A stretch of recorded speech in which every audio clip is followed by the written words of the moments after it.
नमस्कार दोस्तों, स्वागत है आपका इस शानदार एमसीक्यू प्रैक्टिस वीडियो में। दोस्तों, अगर आप किसी भी एग्ज़ाम की तैयारी कर रहे हैं, SSC, railway, UPP, police, teaching, banking, तो उस सीरीज़ में ये सीरीज़ जो है इस क्वेश्चंस की प्रैक्टिस के लिए बहुत ही ज़्यादा इम्पॉर्टेंट होने वाली है आपके लिए। तो इस सीरीज़ में हम दक्षिण भारत के इतिहास से कुछ और अच्छे से क्वेश्चंस को देखेंगे, जैसे कि चोल साम्राज्य, संगम काल में चोल, चेर, पांड्य, इन सभी के बारे में देखेंगे। कुछ इंपॉर्टेंट क्वेश्चंस हैं जो कि प्रीवियस ईयर में भी आए हैं और आगे के लिए भी इम्पॉर्टेंट हैं। तो चलिए शुरू करते हैं।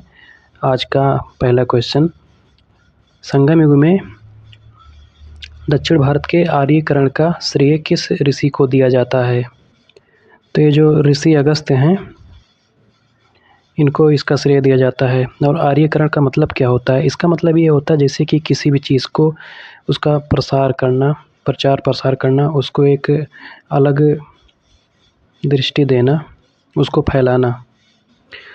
और जो वशिष्ठ हैं, ये सप्त ऋषियों में प्रमुख माने जाते हैं। और एक कहीं कहीं पे भी रहता है कि ये राम के गुरु और अयोध्या के राजगुरु भी थे, और इनकी पत्नी अरुंधति थी। और जो भारद्वाज हैं, ये जो वैदिक ऋषि हैं उनमें से प्रमुख हैं। प्राचीन जो वैदिक ऋषि हैं उनमें से प्रमुख हैं, और प्राचीन भारतीय ज्ञान परंपरा के महत्वपूर्ण स्थान भी रखते हैं उसमें।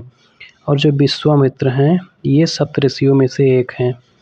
राम लक्ष्मण को वन में ले जाकर उन्होंने शिक्षा दीक्षा दी, अस्त्र शस्त्र का ज्ञान दिया, और गायत्री मंत्र से भी इनका संबंध है।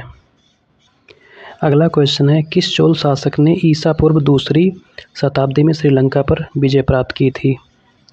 तो जो एलारा हैं या एल्लन जिसे कहते हैं, इसी चोल शासक ने 2री शताब्दी में श्रीलंका के उत्तरी साइड में विजय प्राप्त की थी। और एलारा जो है, इनको न्यायप्रिय राजा के रूप में जाना जाता था। एक चोल शासक थे, प्रसिद्ध चोल शासक थे ये। अगला क्वेश्चन, चेर साम्राज्य की राजधानी के रूप में किन स्थानों का उल्लेख मिलता है? तो इसमें तंजौर और उरैयूर का उल्लेख मिलता है चेर साम्राज्य की प्रमुख राजधानी के रूप में। अगला क्वेश्चन है, किस चेर शासक ने नौसैनिक शक्ति स्थापित की और अधिराज्य की उपाधि ग्रहण की थी? तो इसमें जो नेडुंजेरल अदन हैं, इन्होंने ही अधिराज्य की उपाधि धारण की थी। अगला क्वेश्चन है, मेगास्थनीज ने पांड्य राज्य को किस नाम से वर्णित किया था? तो जो महाबर है उसको मेगास्थनीज ने पांड्य राज्य के नाम से वर्णित किया था। अगला क्वेश्चन है, तलयालांगनम के युद्ध में विजय प्राप्त कर प्रसिद्धि पाने वाला पांड्य राजा कौन था? तो ये जो नेडुंजेलियन है, ये सही ऑप्शन है। महाभारत युद्ध में शामिल वीरों को भोजन कराने वाले चेर शासक कौन थे? तो ये जो उदयनजेराल थे, इन्होंने महाभारत के टाइम पे वीरों को भोजन कराया था। और कहीं कहीं पे ये भी उल्लेख है कि उन्होंने दोनों पक्षों के वीरों को भोजन कराया था। और जो उदयनजेराल हैं, ये चेर वंश का प्रसिद्ध शासक थे, और इनका उल्लेख एक कोई ग्रंथ है पुरनानूरू, या फिर दूसरा जो है पत्तिरुपत्तु। और जिन्होंने इनको भोजन कराया था वीरों को, इसलिए उनको पेरुम चोरनदियन, अजीब नाम है, इनकी ऐसे उपाधि मिली थी। अगला क्वेश्चन है, पांड्यों का सबसे प्रारंभिक उल्लेख किस लेखक के विवरण में मिलता है? जो मेगास्थनीज हैं, उनके विवरण में इसका उल्लेख मिलता है। तो इसका सही ऑप्शन है सी, मेगास्थनीज। और जो प्लूटार्क हैं, ये एक यूनानी लेखक थे, दार्शनिक थे, और ये किसी किसी की बायोग्राफी भी लिखते थे। और इनकी 2 प्रसिद्ध रचना है, पहला है पैरेलल लाइव्स, और दूसरा है मोरालिया। अगला क्वेश्चन है, चोलों की शाही सेना को किस नाम से जाना जाता था? तो इसका ऑप्शन है कैकोलर, बी ऑप्शन है। चोलों की शाही सेना को कैकोलर कहते थे। अगला क्वेश्चन है, अशोक के किस अभिलेख में चोल, पांड्य, केरल पुत्र, सतीपुत्र का उल्लेख मिलता है? इसमें ऑप्शन का थोड़ा मिसमैच हो गया है। इसका सही आंसर है, इनके जो सेकेंड अभिलेख था उनका, अशोक का, उसी में इसका उल्लेख मिलता है। तो इसका सही ऑप्शन है सेकंड अभिलेख, दूसरा अभिलेख। अगला क्वेश्चन है, नेंडू-जेलियन के जीवन का विवरण किस ग्रंथ में प्राप्त होता है?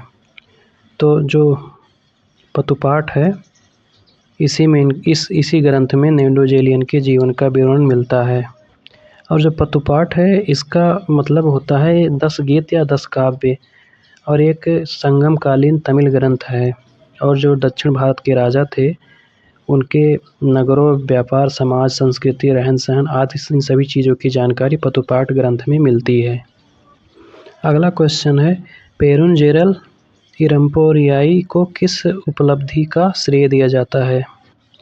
तो इनको सबसे पहले जो दक्षिण भारत में गन्ने की खेती आरंभ करने का श्रेय इनको ही दिया जाता है। तो इसके जनक हैं, दक्षिण भारत में गन्ने की खेती के जनक हैं ये। अगला क्वेश्चन है, करिकाल ने किस युद्ध में चेर और पांड्य राज्यों के 11 राजाओं को एक साथ पराजित किया था? तो इसका सही ऑप्शन है बेड़ी या फिर बेन्नी के युद्ध में। इसका सही आंसर यही है। अगला क्वेश्चन है, किस पांड्य शासक ने समुद्र की पूजा प्रारंभ की थी? तो जो नेडियन थे इन्होंने ही समुद्र की पूजा प्रारंभ की थी। जो साउथ दक्षिण भारत के जो राजा थे इन सभी के नाम बहुत ही खतरनाक होते थे, अजीब अजीब सा नाम है, खतरनाक। अगला क्वेश्चन है, चेर शासक नेंडू-जेरल अदन ने कौन सी महत्वपूर्ण उपलब्धि हासिल की थी? तो इसको तो भी हमने पहले देखा था, अधिराज की उपाधि ग्रहण की थी। तो इसका सही आंसर ए है, समुद्री शक्ति भी स्थापित की थी और अधिराज की उपाधि भी धारण की थी। अगला क्वेश्चन है, संगम काल में पर्णल और कपिलार जैसे कवियों को संरक्षण किसने दिया था? तो इसमें जो चेर शासक थे उन्होंने ही इनको संरक्षण दिया था। और जो संगम काल है, संगम काल के अंतर्गत चेर, चोर और पांड्यन यही समाज तीनों राजवंश आते थे। और जो चोल साम्राज्य है तो इसके जो प्रसिद्ध राजा थे उनका नाम करिकाल था। और इन्होंने कावेरी नदी पे बांध का निर्माण करवाया था और इन्होंने उसी पे एक बंदरगाह भी बनाया था जिसको पुहार के नाम से जानते हैं या फिर कावेरी पट्टनम के नाम से जानते हैं। और एक और राजा थे एलारा, जो ये भी चोल शासक थे। तो इन्होंने श्रीलंका के उत्तरी भाग पर शासन किया था। इनको न्यायप्रिय के नाम से भी जानते थे, जो इसको तो भी हमने पिछले डिस्कस किया पिछले क्वेश्चन में।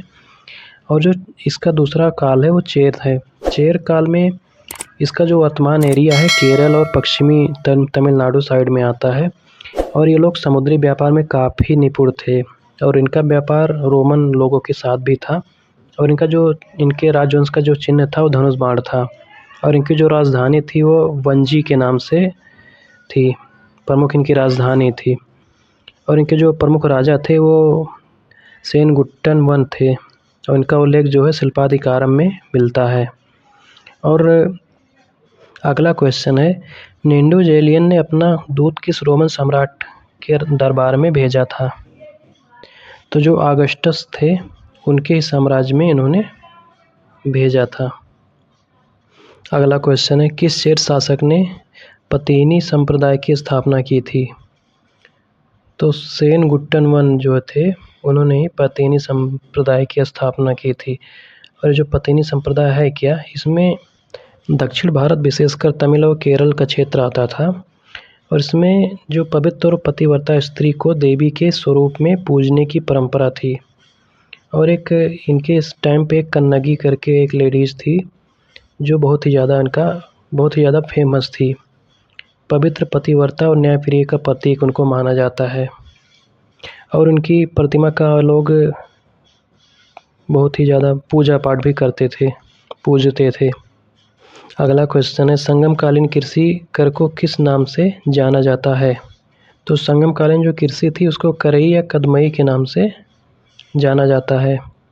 और जो है इरई, तो इरई को युद्ध में लूटा हुआ जो धन होता था उसको इरई कहते थे। और जो पेरूर है, तो जो बड़ा गांव होता था संगम काल में, जो बड़े बड़े गांव होते थे उनको पेरूर कहते थे।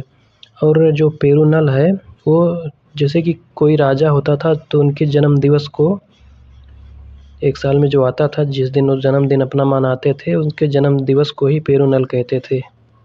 अगला क्वेश्चन है और अंतिम क्वेश्चन है, संगम काल में जो बड़ा गांव होता था उसे किस नाम से जाना जाता था? तो अभी देखा हमने ना इसको पिछले क्वेश्चन में, इसे पेरूर कहते हैं।